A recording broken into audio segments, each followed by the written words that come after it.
These were the sounds and sights of Soweto on the dreary day of June 16th, 1976, seen in the newspapers throughout South Africa and the world.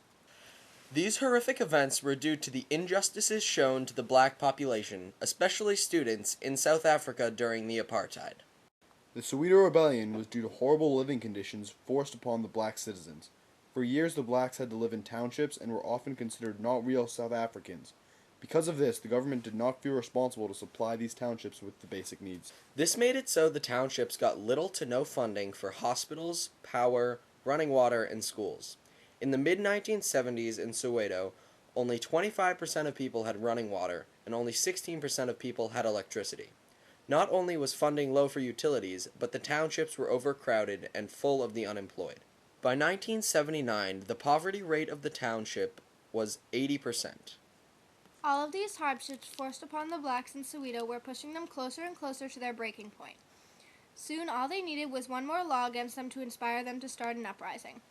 All their lives, the children of Soweto had been told that God wanted them to be poor and that this was the right way to live. However, in 1976, the students came to understand that their misfortune had nothing to do with God. It was because of the whites. Jabulani was a student in Soweto at the time of the rebellion. He was quoted saying, It was the 1976 experience that made us start to ask questions about the poverty of our people and about the living conditions of our people. We started questioning why whites live in the type of life they live, and why we live in these terrible conditions. In 1976, the apartheid government passed a law making it so students in Soweto had to use Afrikaans and English in a 50-50 split in their lessons. This law also forbade them from using their own native language. This law made the locals extremely angry. On May 17th of 1976, students began boycotting their classes. The government tried to force them to go back to their schools, but they refused. Then on June 16th, 1976, thousands of students began marching through the streets of Soweto in protest of the education system forced upon them. However, they were met with force. The police fired upon the defenseless protesters. Kleingeld, a police officer at Soweto, said at the Siley Commission, As we came directly opposite the street where they were moving, they immediately started throwing stones and moving toward us. At this stage, it was clear to me that they were aggressive. It would not be possible to try to speak to them. Because I could see that the children appeared excited and were behaving very aggressively, I deduced that the purpose of the march was to destroy property and to endanger lives. They were now so close that I was hit on the left thigh. Almost 600 people died and nearly 4,000 people were injured. The police were responsible for the deaths of nearly 500 people and for injuring nearly 2,500 people. People of all ages were killed, such as Hector Peterson. He was only 13.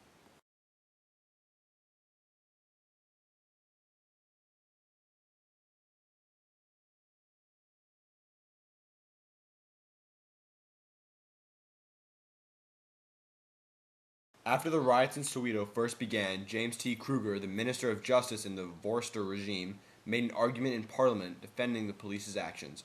His argument was that the police were not using brutal force and that the riots were organized. The protests and violence spread to other townships all over South Africa. In the Soweto area alone, there were 600 black people killed. There were many black people arrested after the riots, including Winnie Mandela, the wife of Nelson Mandela. The suspected leaders of the riots who survived and did not flee the country were called the Soweto 11. The Soweto 11 were made up of 10 men and 1 woman. They ranged from 16 to 21 years old. The government mainly focused on prosecuting Daniel Sekabo Monsitsi and Mefesan Marobi. This is because they were the oldest, most mature out of the 11 students. Marobi had connections with the ANC, making him an even bigger threat. State security agents several times before the trial to try and ruin his attitude beat Monsitsi. During the trial, the state argued that the conditions in Soweto weren't that bad and that the Soweto 11 were solely instigators. Monsitsi and Marobi were given 3 and 4 year prison terms respectively. After Soweto, guerrilla attacks and revolutionary activity heightened. The Black Consciousness movement arose from the Soweto rival. This was a group of students dedicated to self-help and liberation. In 1986, the U.S. Congress passed the Comprehensive Anti-Apartheid Act. This was a law passed by the United States government, making it illegal to trade with South Africa, invest in South Africa, and fly directly to South Africa. This caused the South African economy to tank. The next year, only 3,000 of the 27,000 students eligible to reapply to Soweto schools applied. In mid-October, major black consciousness groups were shut down, along with several newspapers, and around 47 people were arrested.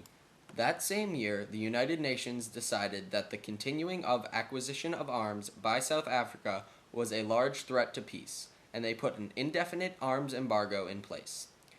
In 1978, Botha was elected as Prime Minister and the Senate was destroyed, and black, Indian, colored, and Asian people formed the President's Council.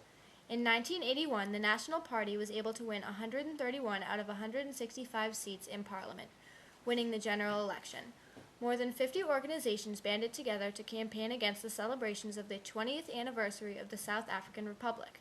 In 1981, there were at least 40 attacks by the ANC and at least 630 people were detained. In 1983, over two-thirds of the white voters in South Africa supported the new constitution. In September of that year, the Republic of South African Constitution Act was passed, making provisions for a state president with executive powers and a tricameral parliament. Just 1 year later, in September, P.W. Botha was elected the first executive state president. In 1985, the Congress of South African Students was banned. From July 21, 1985 to March 7, 1986, a state of emergency was declared by Botha. During the state of emergency, 575 people were killed, and more than half of the killings were done by the police.